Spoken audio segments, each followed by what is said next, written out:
2003년 개막해 가장 빠르게 티켓 판매액 1조 원을 돌파한 작품.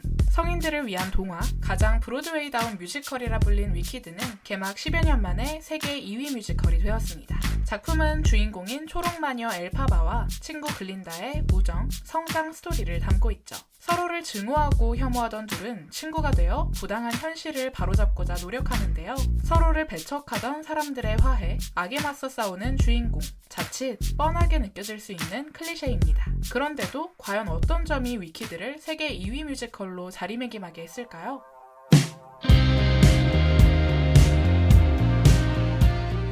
위키드가 흥행을 할 수 있었던 데는 작품 안팎에 많은 요소들이 영향을 미쳤습니다. 물론 그중 가장 강력한 건 작품의 스토리였죠.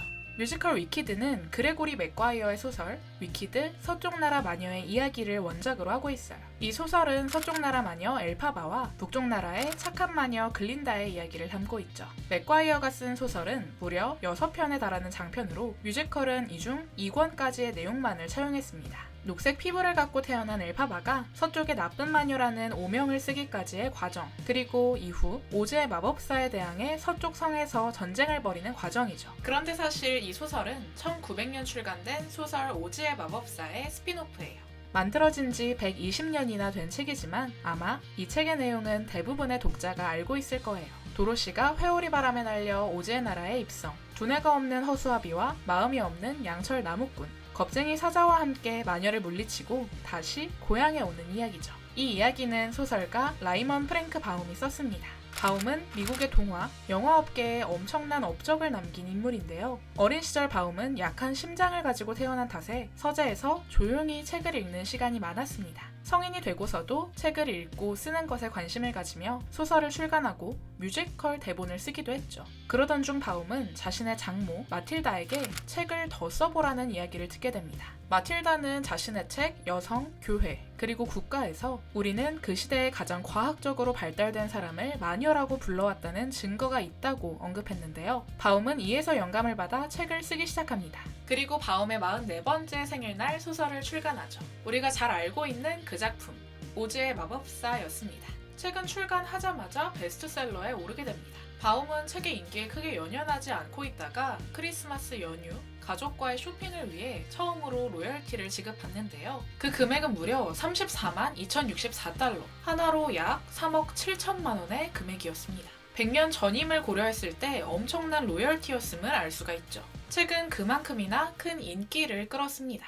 그러던 중 1919년, 바움은 점점 몸이 좋지 않아지는 것을 느끼게 됩니다. 하지만 출판 작업을 멈출 수는 없었죠. 좋지 않은 몸 상태에서 과로하던 바움은 결국 그의 63번째 생일을 앞두고 세상을 떠나게 됩니다. 바움이 세상을 떠난 후 오즈 시리즈를 출간해오던 출판사는 아쉬움을 느끼고 새로운 오즈의 역사가를 찾기 시작합니다. 그리고 새로운 작가 루스 플럼리 톰슨을 통해 새로운 오즈 시리즈를 출간했죠. 비록 바움이 쓴 책은 아니었지만 이 시리즈 역시 19년간 이어지며 사랑을 받습니다. 그 팬덤이 얼마나 강력했는지 1956년 오즈의 마법사가 TV에 처음 방영됐을 때 무려 53%의 시청률을 기록했죠. 이후 오즈의 마법사 이야기는 다양한 뮤지컬, 영화로 만들어지기도 했습니다. 그리고 1995년 오늘날 뮤지컬 위키드의 원작이 된 소설이 발간됩니다.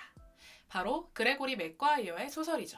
맥과이어의 소설은 오즈 시리즈의 재해석이었습니다. 도로시가 오즈에 떨어지기 전 어떤 일이 있었을지에 집중하죠. 그리고 오즈의 마법사에 등장하는 초록 피부의 마녀가 원래부터 사악한 존재는 아니었을 것이라 설정합니다. 맥과이어는 이 소설을 쓰며 오즈의 마법사 이야기를 빗은 것은 마치 처음 비스킷을 우유에 찍어 먹은 것과 같았다고 언급했습니다. 익숙함 속에서 새로운 것을 찾으려는 미묘한 끌림 같았다는 것이죠. 때문에 그의 소설에서는 기존의 이야기와 다른 부분이 있습니다. 마법사가 사악한 독재자로 등장하고 오히려 악명 높았던 마녀 엘파바가 약자에선 숨은 영웅으로 그려지죠. 뮤지컬은 맥과이어의 소설에서 기본 설정을 가져와 새로운 작품으로 만들어냅니다. 녹색 피부의 편견 때문에 나쁜 마녀로 인식되었던 엘파바의 명예를 다시 회복시켜준다는 점, 말하는 동물들과 동등하게 생활하는 세계라는 설정 등 여러 부분을 소설에서 가져왔지만 작품의 메시지나 전개 방식은 소설과 달랐죠. 물론 이 과정에서 위키드의 제작진들은 고민을 하기도 했습니다. 오즈의 마법사를 한 번도 보지 않았거나 너무 오래전에 본 관객이 이 스토리를 잘 이해할 수 있을지 걱정한 것이죠. 그리고 미국에서 얼마나 대단한 호평을 받았던 간에 다른 나라에서 이 이야기를 어떻게 받아들일지 예측할 수가 없었습니다. 위키드의 작사와 작곡을 맡은 스티븐 슈왈츠는 이를 미리 알 수 있는 방법은 당연히 없었다며 일단 해보고 결과를 보는 수밖에 없었기에 관객이 더 쉽게 이해할 수 있도록 많은 부분에 신경을 썼다 언급합니다. 때문에 뮤지컬 위키드는 원작 소설 오즈의 마법사나 맥과이어의 소설 위키드보다 더 친절한 구성을 띱니다.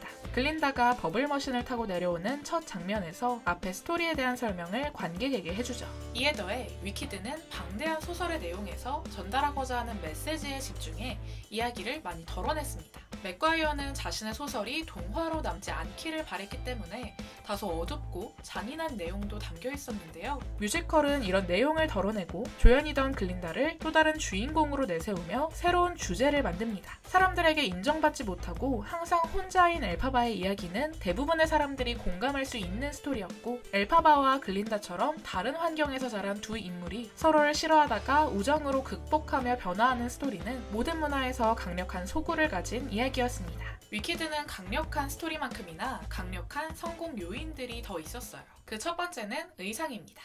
위키드의 의상은 한 벌 한 벌이 예술작품이라 불릴 정도로 화려함과 아름다움을 자랑하는데요. 특히나 위키드에서 가장 화려하다 손꼽히는 이 장면. 이 씬에 등장하는 에메랄드 시티는 작품 속 가장 환상적인 공간이면서 초록 피부의 엘파바가 처음으로 다르다는 것을 느끼지 않은 곳입니다. 이 장소를 묘사하기 위해 의상 디자이너 수잔 힐퍼티는 무대 위에 20명의 배우의 의상 컨셉을 모두 다르게 제작했습니다.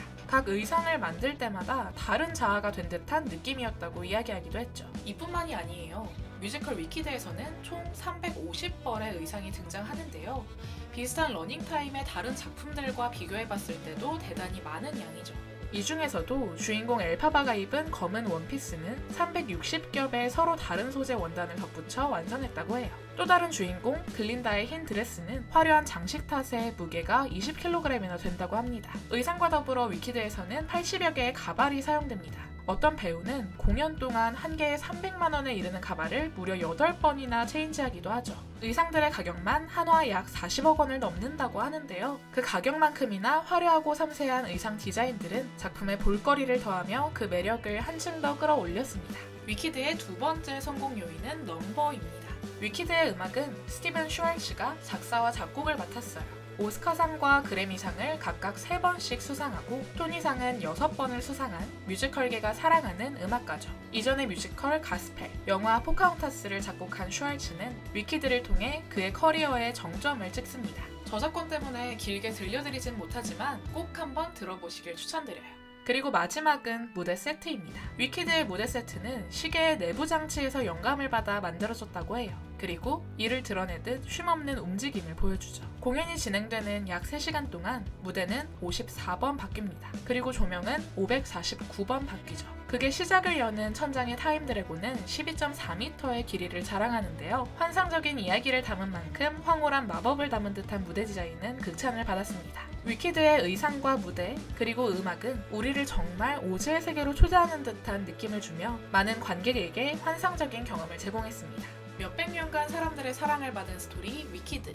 이야기가 가진 힘은 과연 어디까지 펼쳐질 수 있을까요? 지금까지 뮤지컬 큐레이팅 채널 뮤슨트였습니다.